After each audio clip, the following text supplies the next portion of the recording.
Good morning, good morning, good morning. Hello, everyone. Thank you for joining me from whatever coast you are joining from. This is your host, Nicole Bufong. I am so thrilled to have you joining us today. It's going to be really exciting. So many exciting things happening. I have a special announcement. I am a published author. So excited about that opportunity. Thanks to Dr. Bridget Cole, who will be my guest today, and a few other surprise guests, which I'm really excited to have on.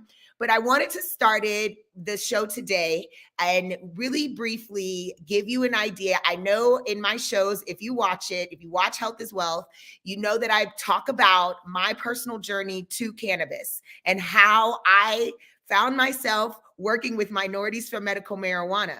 And it all started in 2017, in March of 2017, when I was diagnosed with HIV.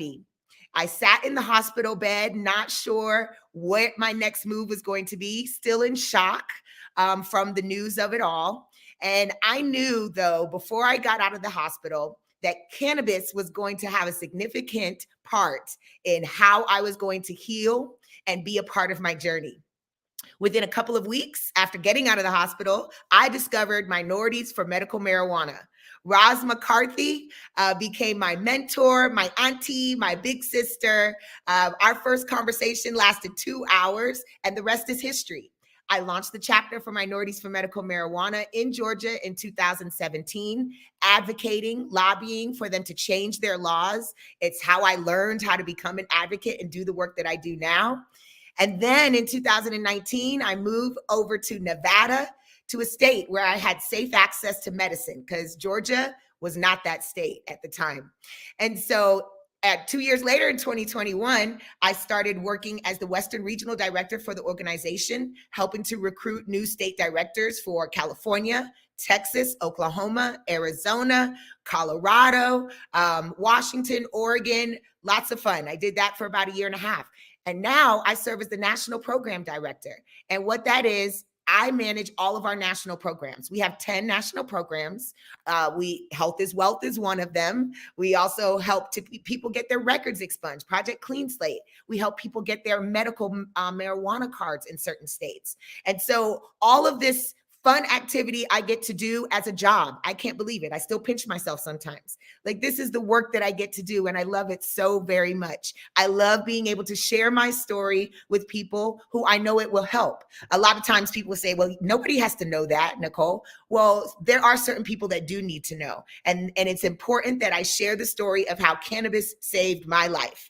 So today, I'm so excited because we get to talk about the book that I am newly published in. I have become an author thanks to Dr. Bridget Cole. She believed in my story, and she knew that it was necessary to share it. And so she gave me this amazing opportunity to be a part of the #1 best-selling book series, anthology book series, volume 2. So we're on volume 2. So without further ado, because we have a lot to cover today, I am going to bring my guest on, Dr. Bridget Cole.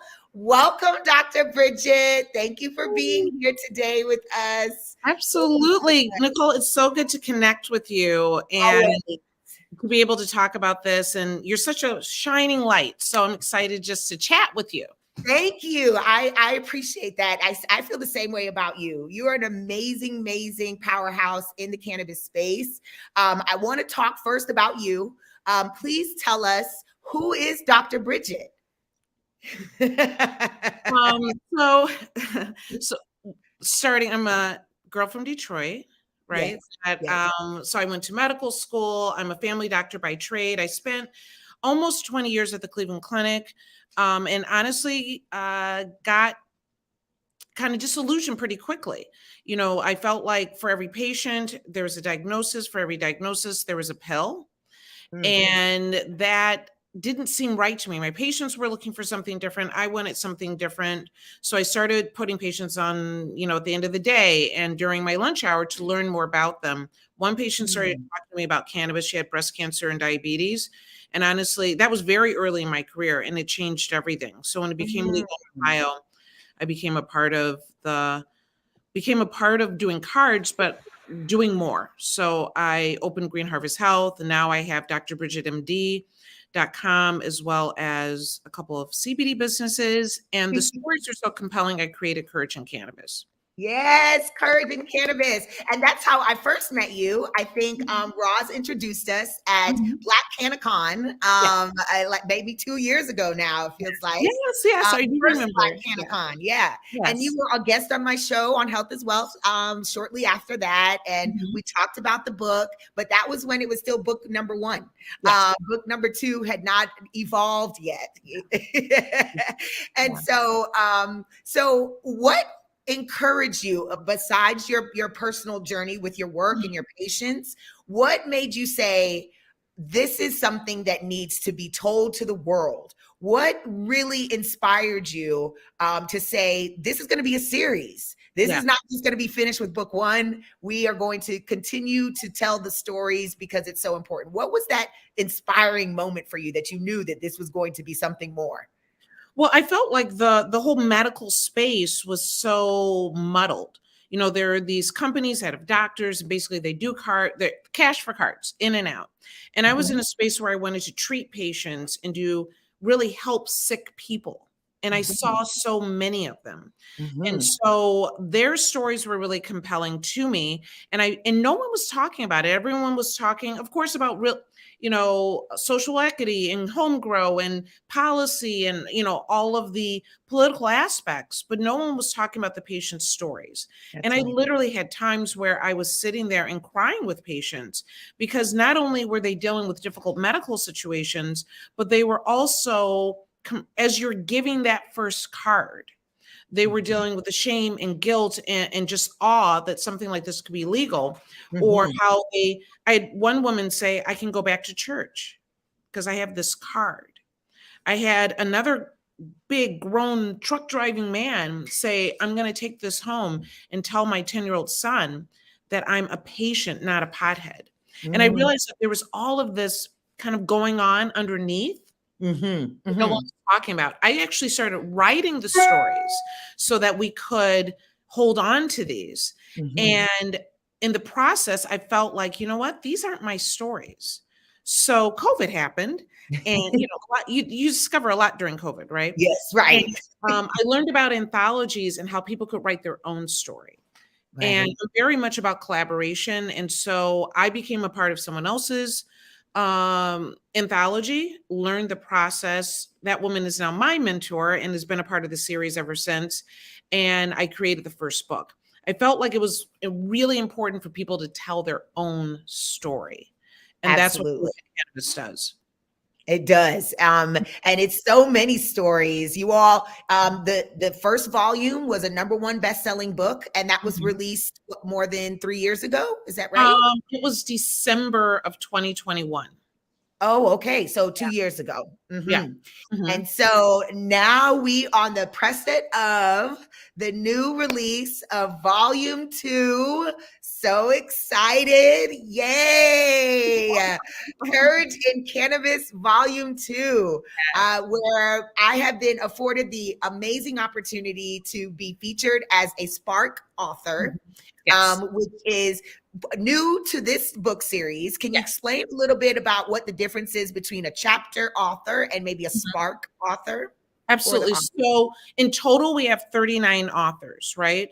But 16 of them are Sparks. Sparks are people that have a voice in the cannabis space, that I wanted them to provide short snippets, testimonies, some aspect of their experience, so that they could really inspire other people. So all of our Sparks have are really the people that inspired me as I traveled the last 2 years.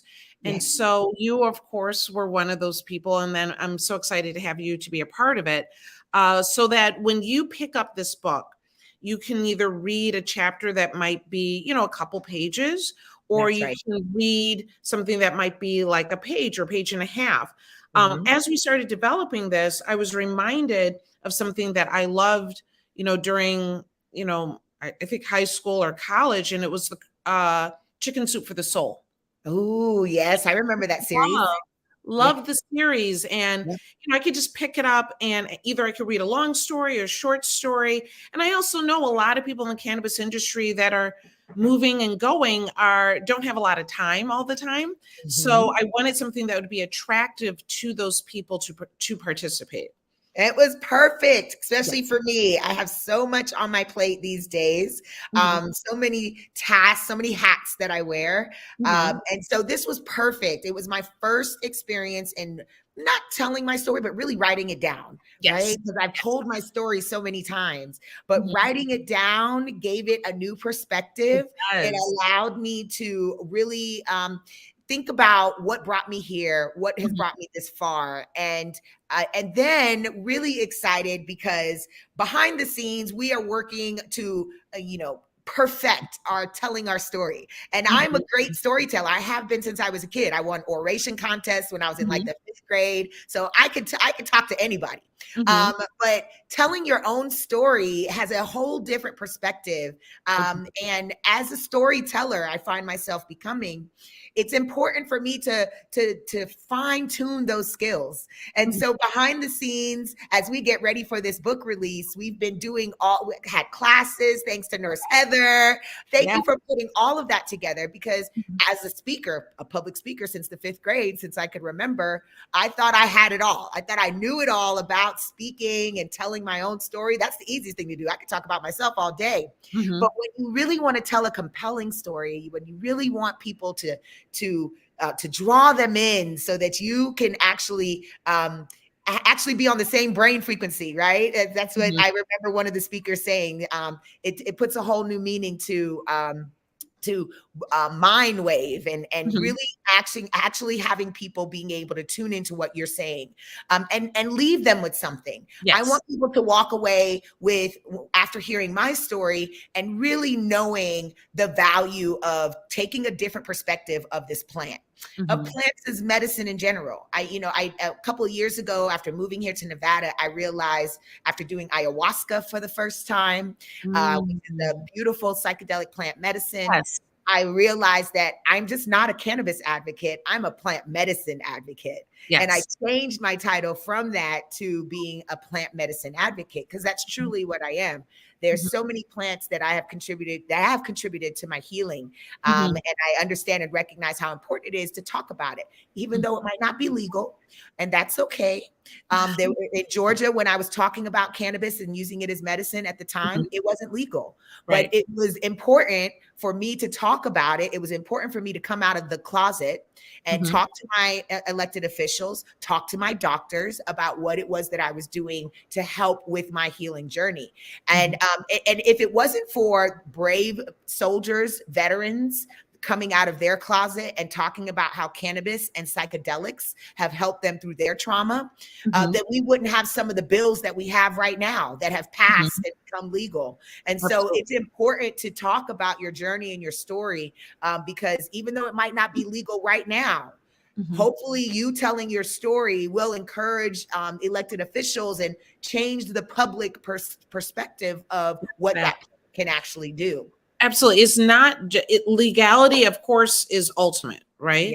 Yes. But changing like the whole propaganda around cannabis is honestly one of the most strongest campaigns that I've ever seen, right? Because we are decades away from reefer madness, That's and right. that still lingers on, It right? sure does. You hear it in some of these politicians.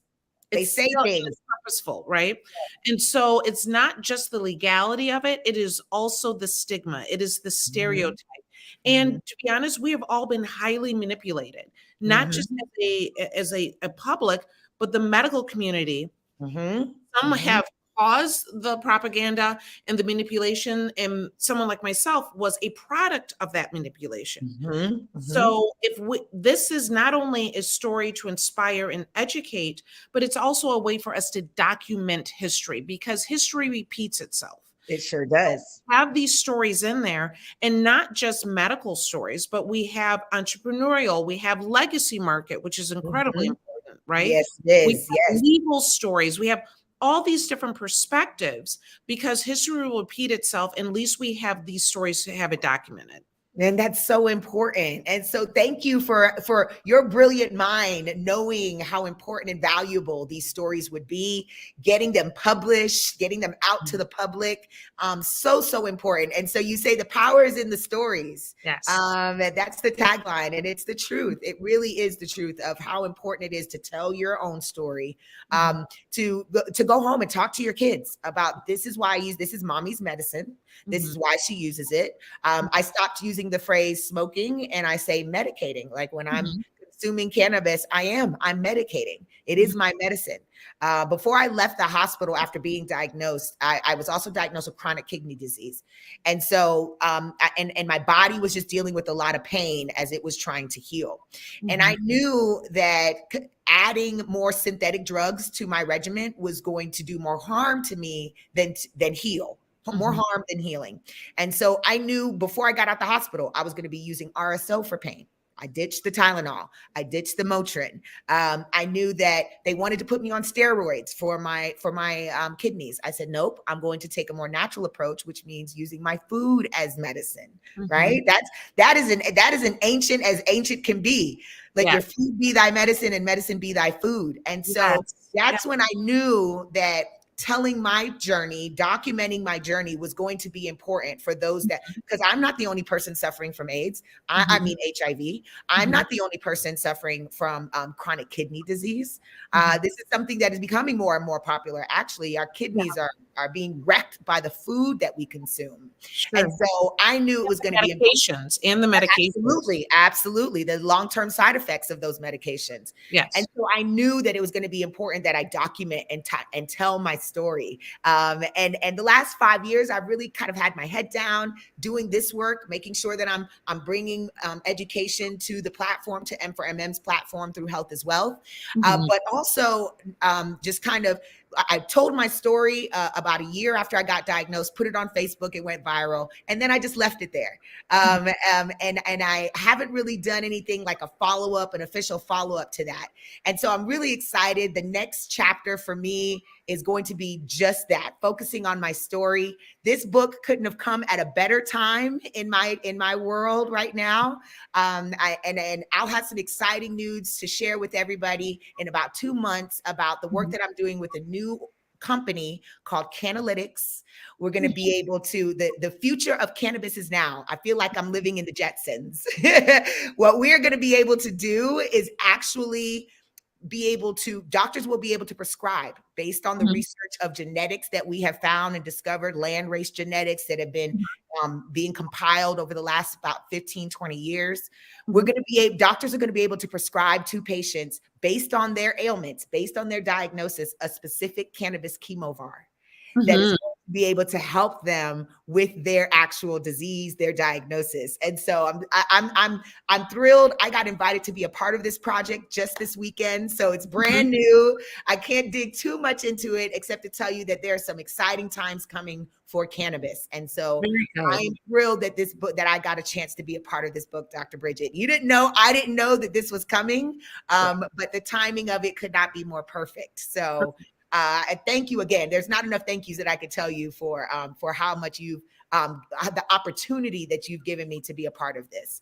Okay, so what I find really fantastic about this is that it is not just, you're part of this collection now, a part of this family, which is very important to me, that we have these group of people that come together, that share their stories, that we are in community together, that we get to know each other and be able to support each other because we're all in this space together. And then we can create new opportunities, you know, along the way. So I'm very excited for you. Very excited. Thank you. Thank you so much. It would not be the same, like actually being able to be a published author. I knew I wanted to write my own book one day. It would be, you know, similar title to what my Spark title is, How HIV Saved My Life. You know, I never thought that I would be able to even say those words out loud, but it wasn't actually the virus that necessarily saved, but the diagnosis.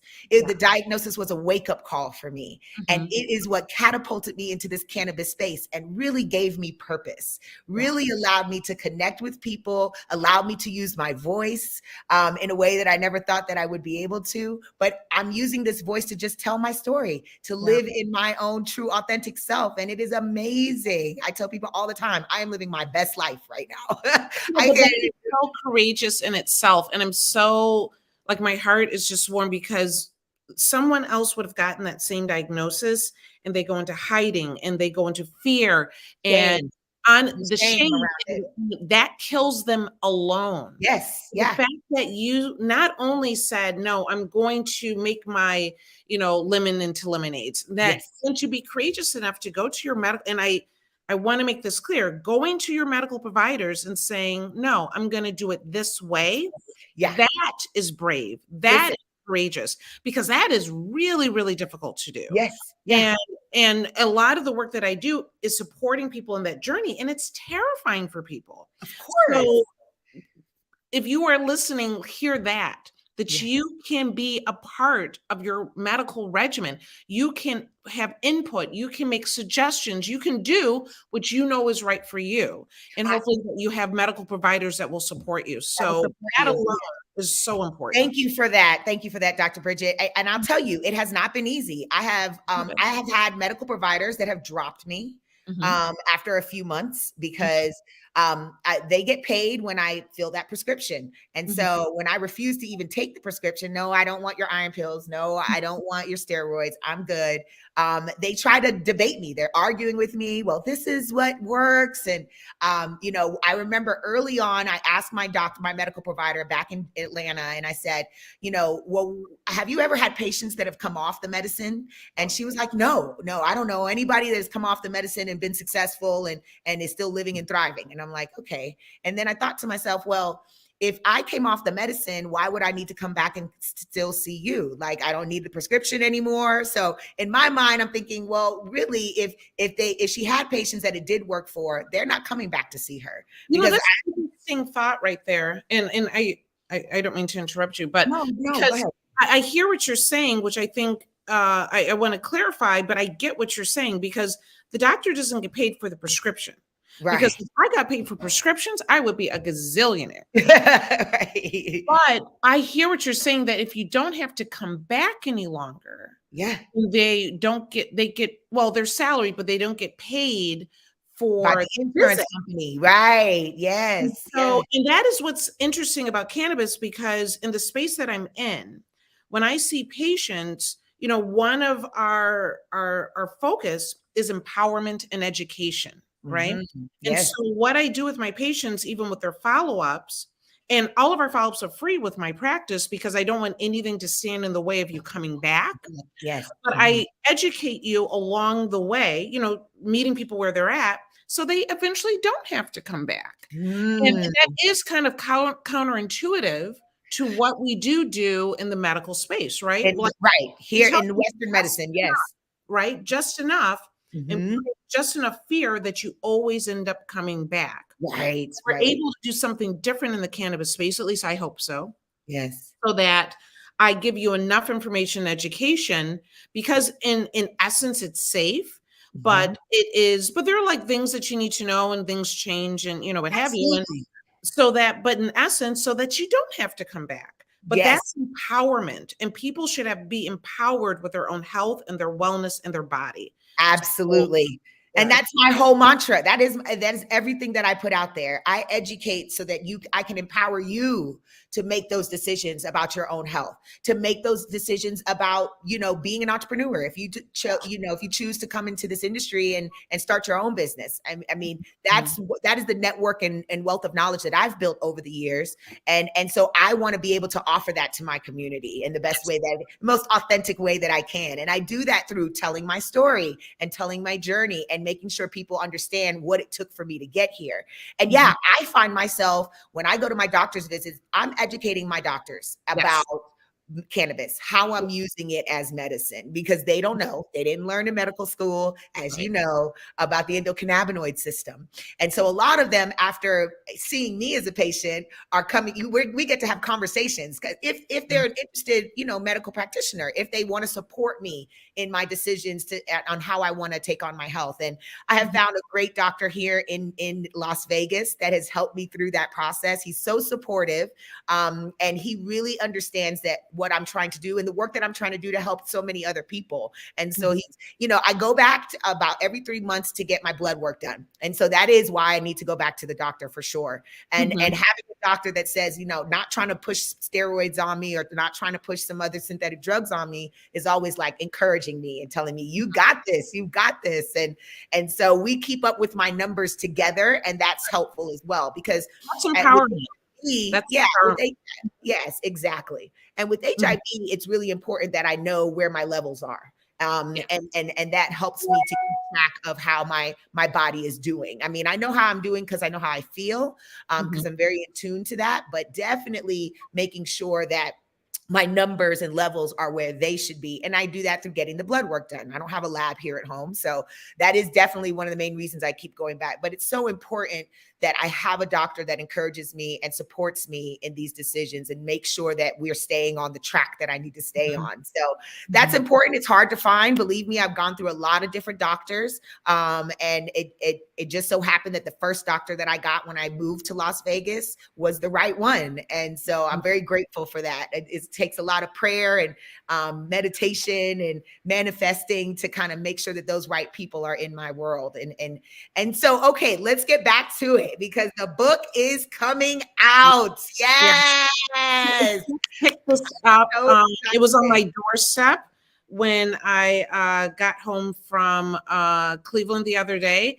And so very, very exciting. A lot of hard work. So very exciting. Yes, so exciting. Yes.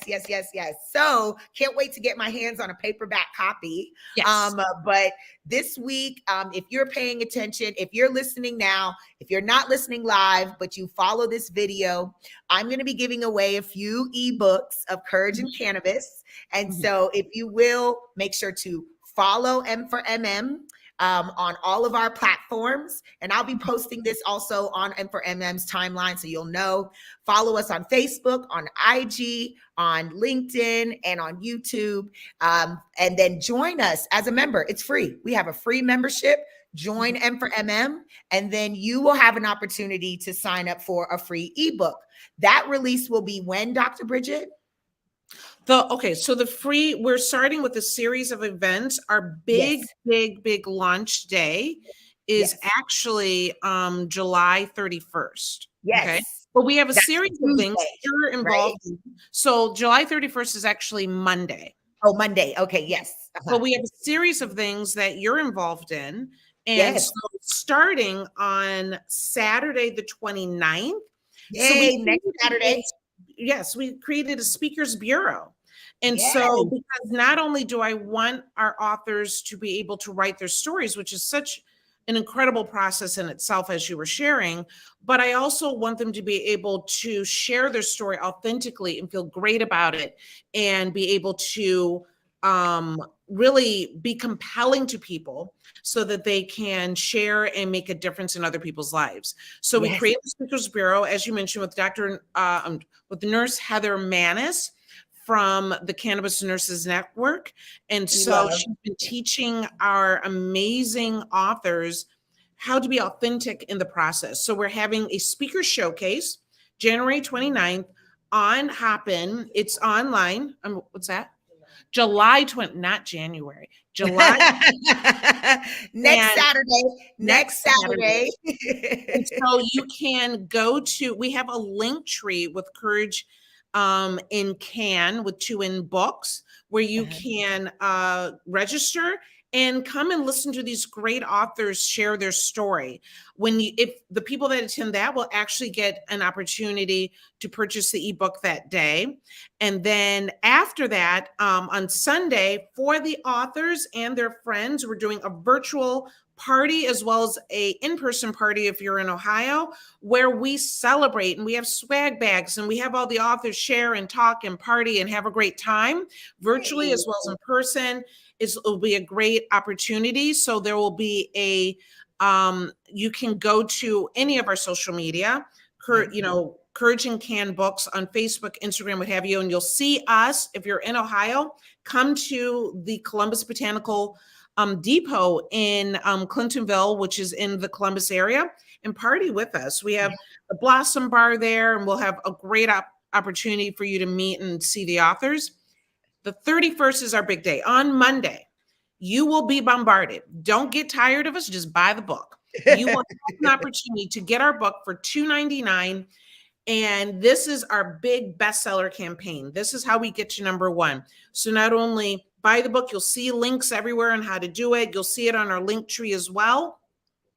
Buy the book, be a part of this movement. And keep in mind, it all goes to our nonprofit. So the Courage in Cannabis book series is part of the GHH Community Foundation, which is, it's not gratitude. It is great. No, don't worry about it. GHH Community Foundation, Harmony, Happiness, and we all come together for that. Don't ask me. I've changed the name so many times, so don't worry about that.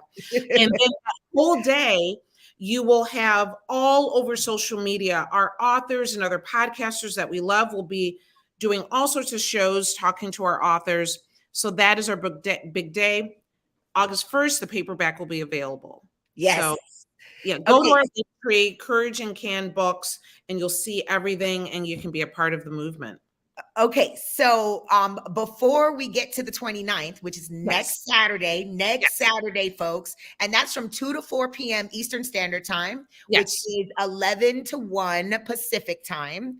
But if you are in Las Vegas, folks, this Wednesday,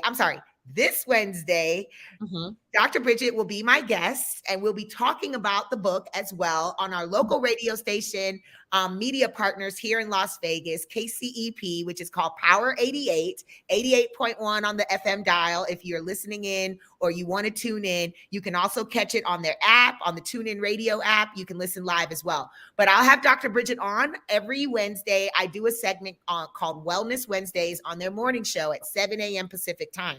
And we will be talking about the book. We'll also pick some winners that will get the ebook on the 31st. And so if you're tuned in, if you're listening, please join us on air and hear the interview there as well. We'll be talking about briefly some of the things we talked about today. But today we have special guests that are going to be joining us. That are actually featured in the book. And I'm so excited because I have not met anyone from volume 1. I don't think so, unless I know them already. But I'm thrilled to be able to welcome someone from the number one best-selling book in the series, which was Courage in Cannabis Volume 1. And so I would love to introduce whoever is going to be on next. Yes. So we're at a conference in the western side of Michigan, which Rick Antis, who's one of our authors, invited us to come out here. Very cool. It's the Michigan Legacy Cannabis Festival. And so we're actually at an Airbnb. So this is what we do with the book. We're in it together. Yes. So a bunch of our authors are with us today. Some of them I'll see at the festival a little bit later, but let's just start with book 1. Okay. I will bring on Atlania to introduce herself. Oh, yay. Yes. Are you coming? Okay. Hi, how are you? Oh. Hello, how are you? Doing well. Thank you so much. much. Welcome to Health is Wealth. Thank you so much for being here today with us. And so, Atlania, please, and you are from Volume 1, is that correct? Yes. Oh, awesome. So please, could you introduce yourself? Give us a little snippet of your chapter that you wrote in the first book and tell us who you are. Hey, so my name is Etlenia Etherly Muhammad. I am one of the authors from the first book, and then I did help also with some of the behind the scenes things with the second book. Oh, yay. Thank you for that. Amazing stories. Oh my gosh, in both books. I can't wait for the second book to come out. I'm so excited. Yeah. So my story is really about, well, my story is there's a lot of faith-based information in my story, and I do talk with a lot of people that are in church that talk about like the stigma, and I actually will show them in the Bible that supports cannabis use. That's right. Yes, And that's right. Use educate. all plants of the earth, right? Exactly. Use all herbs of the earth. Yes. Exactly. And everything we need, God created everything that we need. That's You right. know, you talked about the endocannabinoid system before. We have this endocannabinoid system, and this plant was created to work directly with our bodies. So it was created for our good and for our benefit. Right. So because of ignorance or what have you, or financial gain, whatever, that people have been misled about this plant. But let me tell you, I've been able to get off medications. I don't have to deal with side effects. I literally have my life back. I have my life back, and it is like night and day. I'm able to function on a different level now that I couldn't before. I mean, that plant, like somebody told me, if that plant was discovered today, they would call it the miracle, like wonder plant, that's come across, because there's so many good things about it. So my story is faith-based. It also talks about being that good girl growing up, and the perception people have of people that use cannabis products. And now I try to educate people, and I have a CBD line, and just kind of, how it benefited me and changed my life. And of course, people around me, and the quality of life, how I'm able to be there for my family, be there for myself, show up, 100% versus giving 50%. It's just been life-changing. So life-changing. It truly is. And I really want people to be able to not have to choose between being healthy and keeping their job, or being able to choose between making sure their children have what they need, and that they're not having seizures, and that they can learn and they can function and grow up into adults without having to worry about taking care of your child or losing them to CPS because you're picking something that's not traditional when it comes to taking care of your child, the child that God gave you. Yeah, that's right. Take care of, and gave you the instructions of what your child needs, and now you have all this outside interference saying, "Oh no, you should put them on these chemicals and all these side effects." And that's right. That's right. And in my situation, AZT, which is an early form of HIV medication, early form of antiretroviral treatment that they were putting patients on in the early parts of this pandemic, and in the early 80s. Was killing more. Now we know AZT was killing more people than the actual AIDS virus and the actual HIV, right? Because it was so toxic. It was so toxic to the body, but it was something that was FDA approved and put onto the market and given to patients, right? And so we didn't find out till 10 years later, 15 years later, that it was killing people. And so I took on the same idea of, okay, the medicine that you got me on now, 20, 25 years into this epidemic of the HIV and AIDS epidemic, is only 3 years onto the market when I started it. So when I asked my doctors, well, what's the long-term damage of taking this medication? And they're like, oh, nothing. It's, it's better than what we used to have. So it's good. Patients can stay on it for 20 years. Well, I said, well, I'm not going to be your guinea pig. Well, and see, that's part of the problem that, look at when I said that we've all been somehow manipulated. That the assumption is that the doctors have the information and they're not sharing it. Sometimes the doctors are being manipulated as well. Of course, absolutely. We got to think about the opioid epidemic. It was the doctors that were prescribing the medicine because the pharmaceutical companies and the FDA said, "Oh, this is a good alternative for pain management." Right. Really? And being on the right side of history is really important to me, because I was a new doctor right before the opioid epidemic hit. And I remember asking the drug rep, because I thought something didn't seem right. And I remember asking, I can still see her face. I said, is this really safe? Is this what we're supposed to be doing? And she said, as long as they have real pain, they'll never be addicted. And it being on the right side of history is really important to me. It sure is. It sure is. like I said, sometimes the doctors are the ones that are being manipulated. That's right. That's right. Edlina, thank you so much. You're so brave for telling your story, making sure that your faith-based community is aware of what patients are actually going through, what parents are actually struggling with.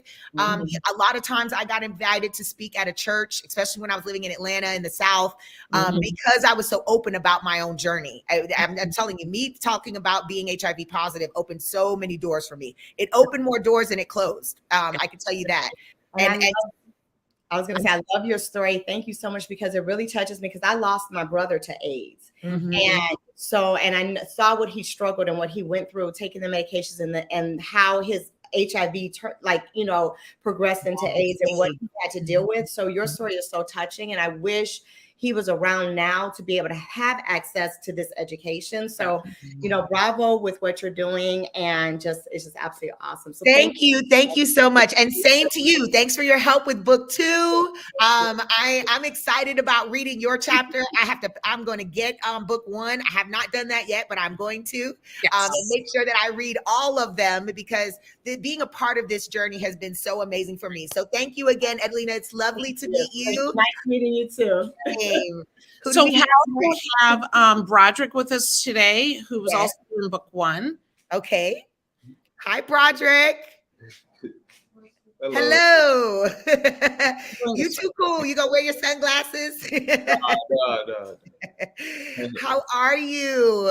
Good. How are you? I'm great. Welcome to Health is Wealth. Thank you for joining us today. Okay, Broderick, tell us who you are and a little bit about your chapter in book 1. My name is Broderick Randall II. My chapter in book 1 pertains to sickle cell anemia. My sister and myself were diagnosed with it at birth. And my sister, she's actually going to be in the second book. So shout out to her and all the any other sickle cell warriors out there. Yeah. But my chapter pertains to that, in cannabis, how cannabis has provided a much better quality of life. You guys mentioned earlier about opioids, the opioid epidemics. Sickle cell is a real painful disease, and it's like the name of my chapter is True Story, Pain in the Flesh. And so actually, real pain, as like Doc mentioned. And unfortunately, with opioids, if it's not used properly, you can be addicted. And that's kind of what my story is covering, how I've discovered cannabis can be an alternative way of using medicine and plant medicine to a better way of healing, other than just using being addicted to pharmaceuticals. So that's right. And it's pretty difficult too, though, when you got to go against your healthcare, your doctors, your physicians, because like you say, you can easily get dropped, and then on top of it, having a condition, not a lot of physicians know how to treat sickle cell.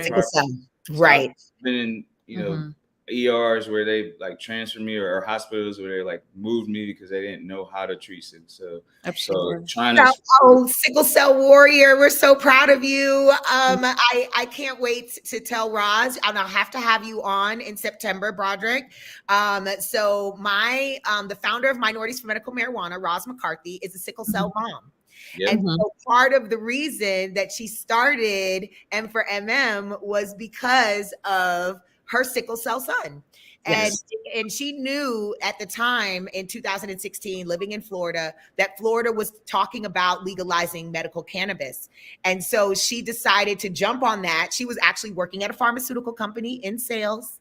And she saw the tidal wave of cannabis coming into her community, and she recognized that nobody was speaking directly to her community. There was nowhere she could go to try to find out what was happening. And so she did it herself. She said, I need to create an organization that speaks to people of color, that speaks to people who have been most disenfranchised and harmed by the prohibition of cannabis. And so her son was that inspiration, being a sickle cell mom. And so what most people might not understand is that sickle cell is a disease that afflicts mostly people of color.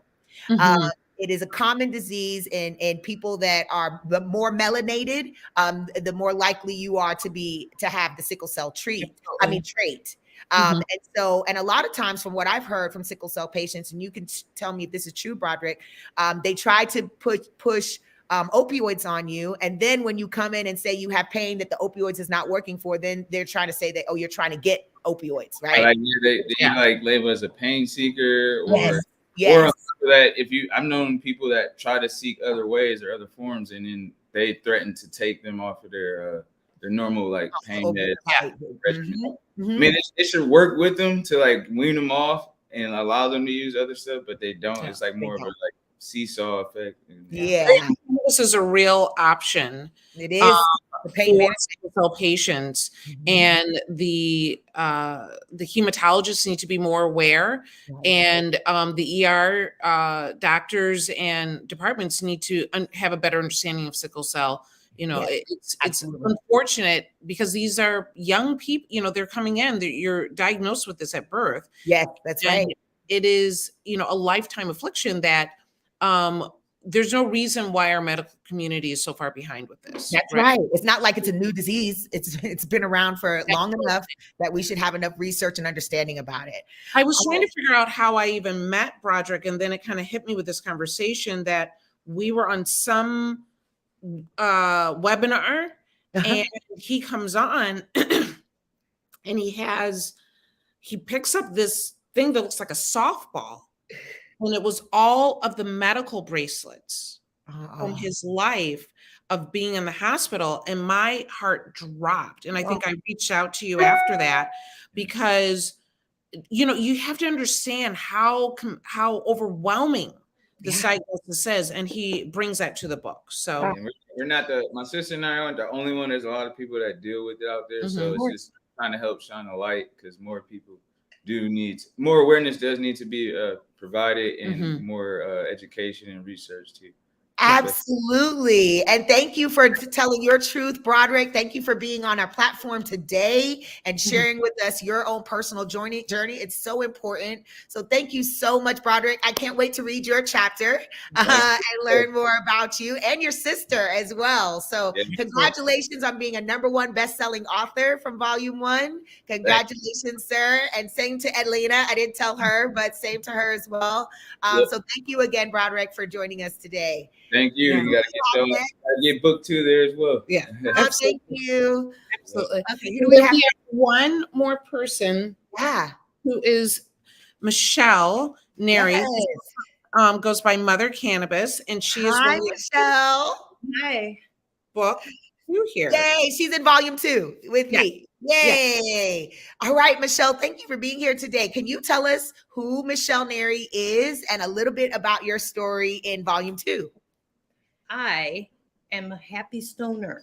I've been since I was 16 years old. I was born into a cannabis using family. My father picked up the habit when he was serving overseas, and everybody who knew him knew we would much rather have him medicating with cannabis than alcohol. No fun. So I became a truck driver. When I wasn't able to smoke cannabis, I always said I'll go drive truck. And I did, but I got hit by another vehicle and I couldn't get better. And they put me on all kinds of pharmaceuticals that are tearing me up, and I'm allergic to most pain meds. So I had to fight them, and I started making my own little pain pills with RSO in capsules. And I actually needed a surgery, and I had a surgeon refuse to help me because he said they don't do electric surgery or elective surgery on drug addicts. I'm like, who's a drug addict? He said, you use marijuana. I said, as often as I can, because my medicine is better than yours. Yes. And I said, is that your opinion or the opinion of the Cleveland Clinic? He said, that's a Cleveland Clinic opinion. And I said, I know as a professional, you would never discuss my case without a copy of it in front of you. Can you tell me where I was and what I was doing 6 weeks ago? I was having a life and death cyst taken off the side of my face. You don't know what you're talking about. You are fired, and I will speak to your boss. I love that. Yep, I ended up with the main neurosurgeon at their main campus. He's a big Grateful Dead fan. They all have seen me through 5 different major surgeries get up out of their hospital bed after 36 hours with a full lumbar fusion, doing dabs with CBD and Tylenol. I walked out of the hospital after a full fusion just on Tylenol and cannabis. Oh, wow. That's amazing. Wow, Michelle. And so you now, sorry, but you now use cannabis as your pain management main source. Yeah, right. And you know it. I got my card. And my thing is, if your clinician is not working with you or listening to you, find someone that does. Find a new one. That's right. Yep, because nobody knows this carcass like I do. And same. And that's such great advice, Michelle. Thank you for sharing that. Because if you're a patient out there listening right now, if you are a medical professional out there listening right now, and you thought that you knew everything that you knew about cannabis, and then a patient comes to you and says, look, this is working so much better for me than the medicines that you prescribed. Can we talk about how I can incorporate this into my treatment? Then you need to learn, because guess what? We're living in a new world now. Cannabis is legal in almost 30 states for medical use, in almost a dozen states for adult use. So more and more people are using it. More and more people are exposed to it. And if you as a medical professional don't have the information, it's out there. Come and learn. Go get the Courage in Cannabis book. Listen to patient stories. There are doctors out there, Dr. Bridget, the Knox doctors. There are doctors out there that have left the dark side, so to speak. Thank Dr. Bridget for leaving the Cleveland Clinic. And doing this work, it's so important. You know, I think about the Knox doctors, Dr. Janice Knox, who's an anesthesiologist for 30 years before she discovered the endocannabinoid system. And she was the one that brought her entire family over to the right side, to be on the right side of history. And so it's not too late. If you're a doctor and you think, oh, there's nothing new you could teach this old dog. No, there's a lot more to learn. And these patient stories are at the forefront of learning how to now treat patients in a different way. And so and medicine's always evolving. And so if you feel that you don't have anything to learn, then you are not a clinician, right? Like basically these stories, all research is a collection of information and stories that have been created into data. Yes. So these stories are really research in itself. It's just getting every individual story along the way. So it's meant to inspire and it's meant to educate people. And I'm hoping that it gets into the hands that can actually help change people's minds. It is, and it will, Dr. Bridget. Thank you so much, Michelle. Thank you for sharing your story and your journey. I can't wait to read your chapter in the book as well. I will see you on the 31st for sure. I'll see you on the 29th, hopefully. And thank you again. We really appreciate you sharing your story. And you can follow Michelle on IG at Mother Cannabis. So please follow her story. Thanks again, Michelle. Dr. Bridget, you know, you can find all the authors and their information at CourageInCannabis.com, because every author, book 1 and book 2, has their own kind of landing page so that you can learn more about them and see all of their social media or website information. And I'm just going to put that down here for everybody to see. So please, go to our website.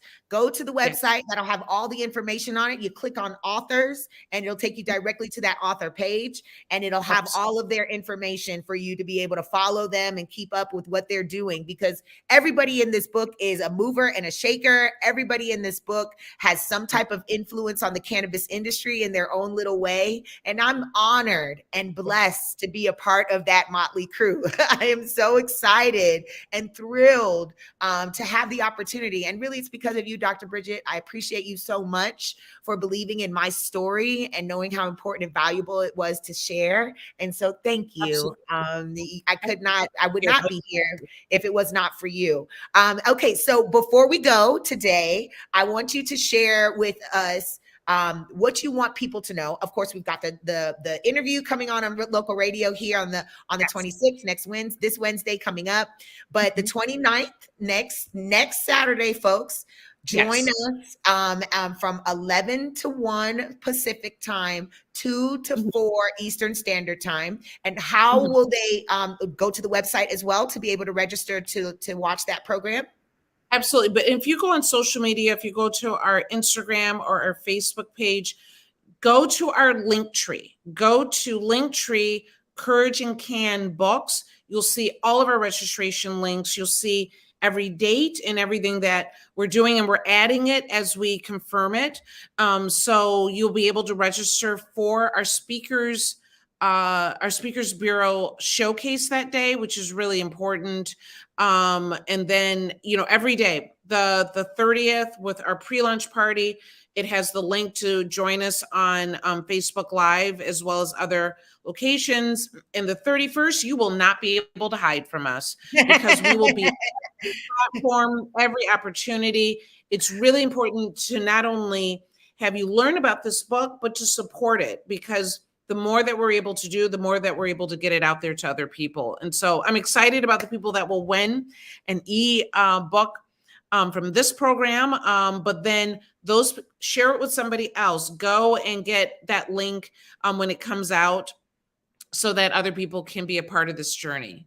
Absolutely. And then the 31st is, like you said, you won't be able to hide from us. And then August 1st, the paperback will be available. Is that correct? And what platforms can they purchase the book on? So you will be able to purchase it definitely from Amazon, which is our main platform. If you go to the Linktree, it's a link that will show you book 1 and book 2. Perfect. And so you can purchase them. Eventually, we'll start doing bundles once we kind of get that up and going. But go to our social media, go to the Linktree, go to Amazon, go to Barnes and Nobles, and we are on a platform that you can request our book at small bookstores all across America. So if you want it in a bookstore near you, because I support small bookstores. Yes, we got go to your bookstore, say, I saw this, it'll be available on typically their website, and then they will order it to be in the store. And keep in mind, it supports our nonprofit that allows us to be able to market and bring more authors into our book series as we continue to grow. And I have to think we have 11 amazing sponsors, which you will see that on our website as well, that without them, we would not be able to do this. Oh, well, I know that I am just so thrilled, blessed, honored, all of the feels to be a part of this historic, legendary. This is only volume 2. I know that this series will continue to grow because there's more patient stories than we have books or pages to write and tell. There's not enough time in the day. And I learned that more when I got into this space and working with M for MM. Our whole ethos is about education and empowering those patients or caregivers in a lot of cases to make sure that they're making the right decisions for their health, what is best for them and their health. And so I am just so excited about next week. It's going to be a lot of fun. It's my first time being a part of something like this. It is my prepping for when I release my own book. And we want to be there for it. We want it all, like, you're in the family now. Yeah, so. I know. I see how you carry over your authors from volume 1 to continue the series and help it grow. And so I'm excited and thrilled to be a part of this family.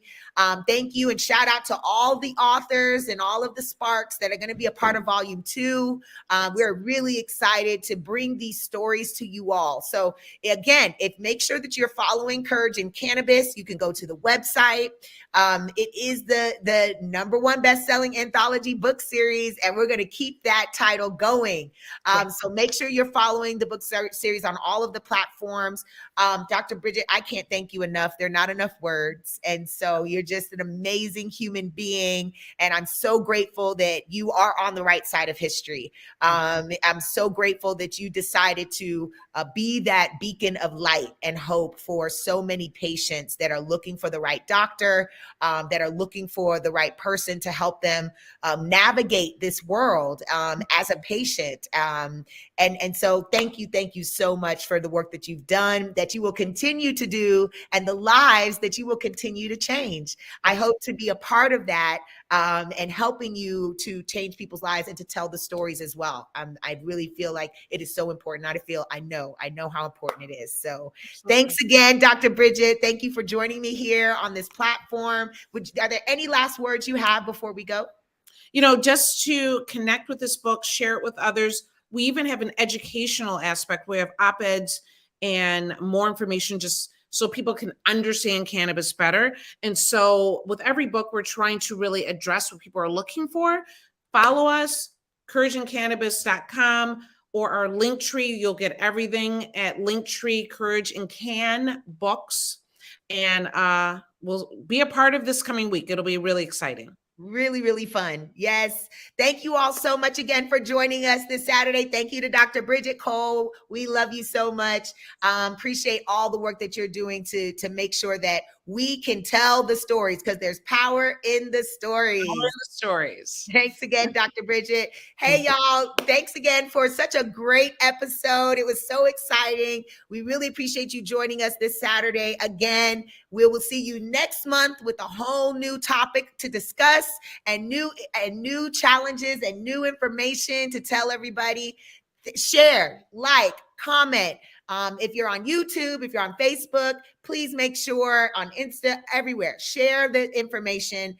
Make sure you are following Courage in Cannabis. We are going to be having so much fun next week. Join us. We'd love to have you a part of that amazing experience. Thanks again, everyone, for joining us. We'll see you next time. Make sure you sign up for your free membership at mmunited.org. It is free 99. Join us, because this is a movement, y'all. You don't want to miss out. Thanks again.